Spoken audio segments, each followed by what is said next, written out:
नमस्कार दर्शक बंधु पाणीपाग खबर में आपण को स्वागत। दर्शक बंधु राज्यर विभिन्न अंचल में जबरदस्त कालबैशाखी जनजीवन संपूर्ण अस्तव्यस्त हो पड़ी। राति तमाम राज्यर अनेक स्थान में तुहाकु तुहा वर्षा देखा मिली। विंड ओडिया चैनल पूर्वर जो भाई भाव में तथ्य देता बर्तमान से ही भाव में दर्शक बंधु वर्षा देखा मिलूँ। तेज बर्तमान समय आगामी 24 घंटा मध्य केउ केउ जिले में वर्षा हेब एवं कौन रहिबो दक्षिण पश्चिम मौसुमी वायु को लेकिन बड़ खबर आसतु आज भिडियो आलोचना करवा।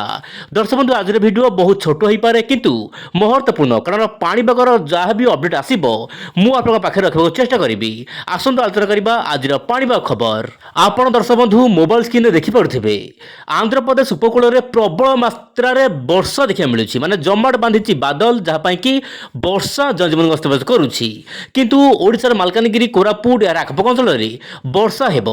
तेबे आगामी 24 घंटा मध्य आपन जो रोचे 5 तारिख में माने आसंता 24 घंटा जो रोचे मालकानगिरी कोरापुट ता सहित रायगढ़ जिले केतक अंचल में मध्यमर हल्का फुल्का वर्षा देखा मिल पारे किंतु गजपत जिले में प्रबल वर्षा ऑरेंज अलर्ट रही सहित भद्रक बालेश्वर मयूरभंज एवं केउंझर जिला को ऑरेंज अलर्ट रही सहित गंजाम ता सहित आप रोचे नयागढ़ खोर्धा पुरी जगतसिंहपुर केन्द्रापड़ा कटक जाजपुर ता सहित ढेंकानाल अनुगुल ता सहित आप रोचे सुंदरगढ़ यही सब जिलार 5 तारिख में दर्शक बंधु वर्षा संभावना रही केतक अंचल ता सहित दर्शक बंधु 6 तारिख में देखा दक्षिण ओडिशार मालकानगिरी कोरापुट रायगढ़ गंजाम गजपति यही सब जिलार स्थान स्थान मध्यम प्रबल वर्षा देखा मिल पारे 40 ରୁ प्राय 50 किलोमीटर बेगरे पवन देखा मिल पारे। या सहित आपनकर केउंझर ता सहित रोचे बालेश्वर भद्रक मयूरभंज यही सब जिलार स्थान स्थान मध्यम हल्का फुल्का वर्षा देखा मिल पारे।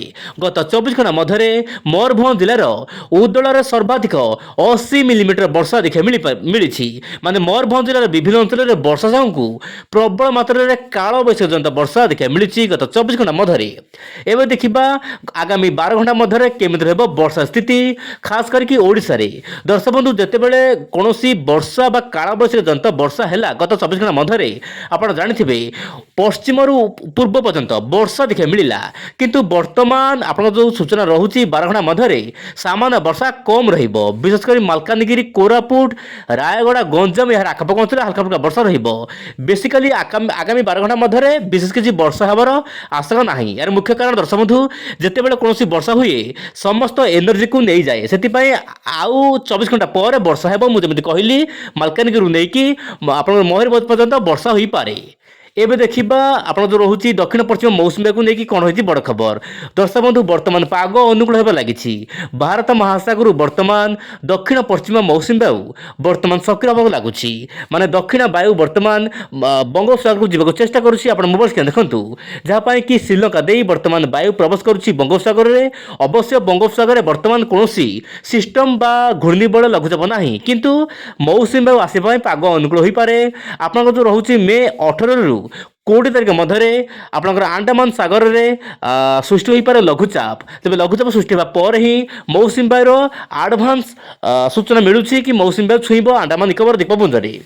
वर्तमान समय आप मोबाइल स्क्रीन देखो दर्शक बंधु आरब सागर मध्य वायु ओडिशा मध्य को जाऊँगी माने आप जो रोचे आंध्र प्रदेश तमिलनाडु गोवा केरल दे ओडिशा मध्य को जाऊँगी।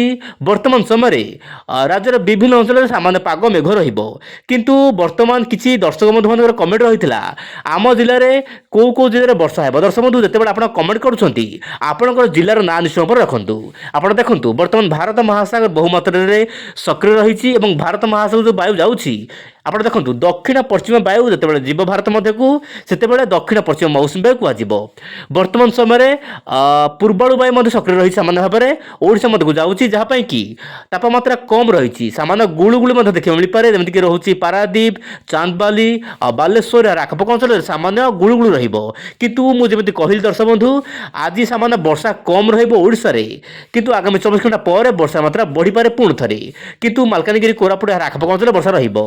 या सहित आपण जो रोचे राजस्थान ता सहित मध्यप्रदेश उत्तर पूर्व राज्यगुड़िक वर्षा देखा मिल पारे जहाँ जना पड़ुछि। यह सहित दर्शक बंधु जम्मू काश्मीर लद्दाख गिलगित बिल्गिस्तान यार आखपाख अंचल प्रबल वर्षा जनजीवन को अस्तव्यस्त करें। तेज आगामी 24 घंटा मध्य केमिति वर्षा विशेषकर देश उपर आप देखते दर्शक बंधु दक्षिण भारतर गोवा ता सहित केरल आखपाख अंचल हल्का फुल्का वर्षा रहा सहित महाराष्ट्र कर्णाटक केतक अंचल मध्यम धरण वर्षा रही पारे ता सहित उत्तर ओडिशा और दक्षिण ओडिशा काँ भाँ कौटी हल्का मध्यम धरण वर्षा रही पारे। यह सहित उत्तर पूर्व राज्य आसाम मणिपुर सिक्किम गुवाहाटी सॉरी आप जो रोचे मणिपुर यह सहित जो रोचे नागालैंड यही सब राज्य मानक हल्का फुल्का वर्षा देखा मिल पारे। यह सहित दर्शक बंधु उत्तर भारत में वर्षा देखा मिल पारे। मोटामोटी कहगल दर्शक बंधु 5 तारिख में पुणी थे वर्षा बढ़ 6 तारिख वर्षा कमिब यही स्थिति बर्तमान ओडिशा देखा मिल पारे। तेज आगामी दिन में पाणीपाग खबर पर आप निश्चय पर ओ इंडिया चैनल सहित जड़ित हो रुहतु। आज एति नमस्कार जय जगन्नाथ दर्शक बंधु।